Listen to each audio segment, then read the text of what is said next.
Você já reparou que quando o assunto é memória, quase todo mundo pensa logo em suplementos, em treinar o cérebro como se ele fosse um músculo em exercícios super difíceis?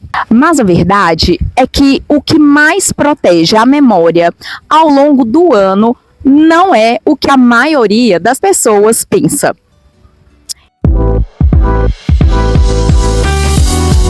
Eu sou Bárbara Cabral, terapeuta ocupacional, pesquisadora, professora e especialista em gerontologia. E aqui a gente fala sobre envelhecimento, memória e cuidado de forma descomplicada e baseada em evidências. E hoje eu quero te mostrar exatamente o que a ciência já sabe e o que você pode começar a fazer agora, aproveitando esse começo de ano para dar esse pontapé inicial e proteger a sua memória. Então vamos conversar? A primeira coisa que a gente precisa entender é que o nosso cérebro ele não funciona isolado do resto do corpo. Ele é profundamente influenciado por tudo o que acontece ao nosso redor.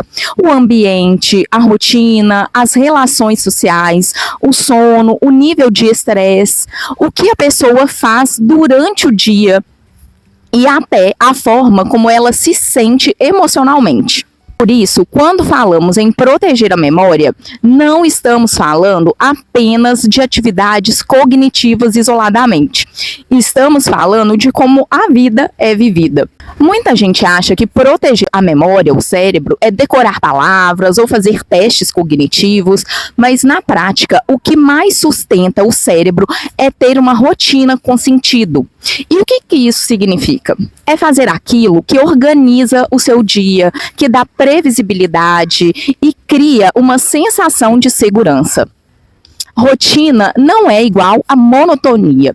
Rotina é uma economia de energia cognitiva que, quando o cérebro, então, não precisa gastar energia tentando entender o que vai acontecer naquele dia, ele pode usar essa energia para se lembrar, para raciocinar, para se orientar, para ser mais criativo. E é por isso que pessoas com alterações de memória pioram quando a rotina muda e melhoram quando essa rotina se reorganiza ou se estabelece. Mas aqui tem um ponto muito importante. A novidade também é saudável. A pessoa com questões cognitivas não precisa viver uma rotina monótona e privar de algo para poder, em prol da sua rotina.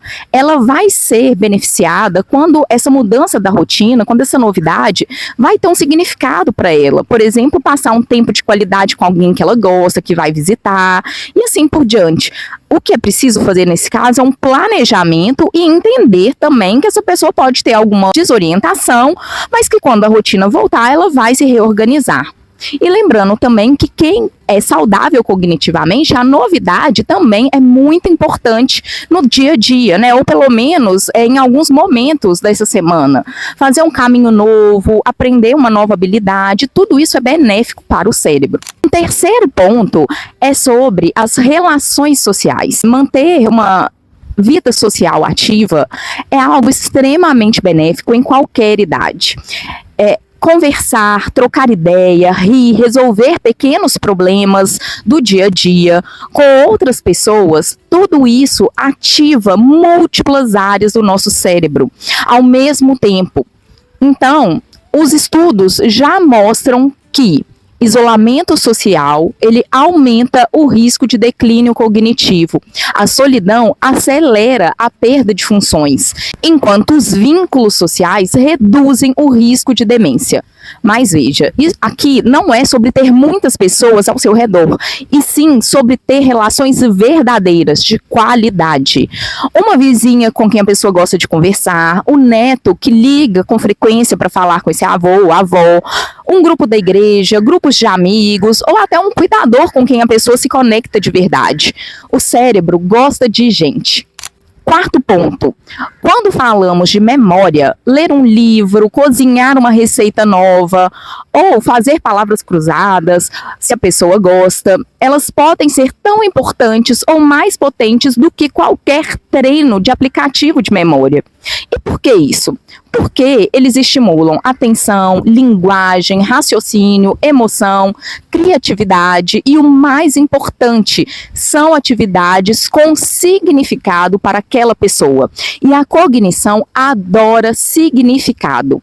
A memória não responde só ao esforço isoladamente. Ela responde muito melhor ao interesse, aquilo que a gente gosta de verdade. Por isso, se você quer proteger a sua memória, se pergunte do que eu gosto, o que desperta a minha curiosidade, o que me coloca em movimento. O cérebro se ilumina quando a vida se ilumina. E um quinto ponto, que talvez seja um dos pontos mais importantes desse vídeo. A memória não funciona bem em contexto de medo, de estresse, de pressa, de crítica, de excesso de cobrança. E funciona muito melhor em um ambiente de acolhimento, calma, previsibilidade, de validação. E por que isso? Porque o estresse, ele libera um hormônio chamado cortisol. E o cortisol em excesso prejudica as áreas do cérebro que são responsáveis pela memória, dentre outras, né? E por isso, proteger a memória é também proteger a saúde emocional. Às vezes, o que melhora a memória não é fazer mais, é reduzir a pressão. Então, como conclusão, cuidar da memória é sobre vida, é sobre ter rotina com sentido, cultivar relações, alimentar a curiosidade, aquilo que a gente tem interesse, reduzir estresse, viver com previsibilidade e encontrar prazer nas pequenas coisas. O cérebro precisa de desafios, sim, mas também precisa de vínculo, de significado e de experiências que façam sentido para aquela pessoa. E se esse vídeo te ajudou, compartilhe com outras pessoas que também precisam saber sobre isso. Deixe seu like e me conta aqui nos comentários qual dessas áreas você quer trabalhar mais neste ano que está começando. Até o próximo vídeo.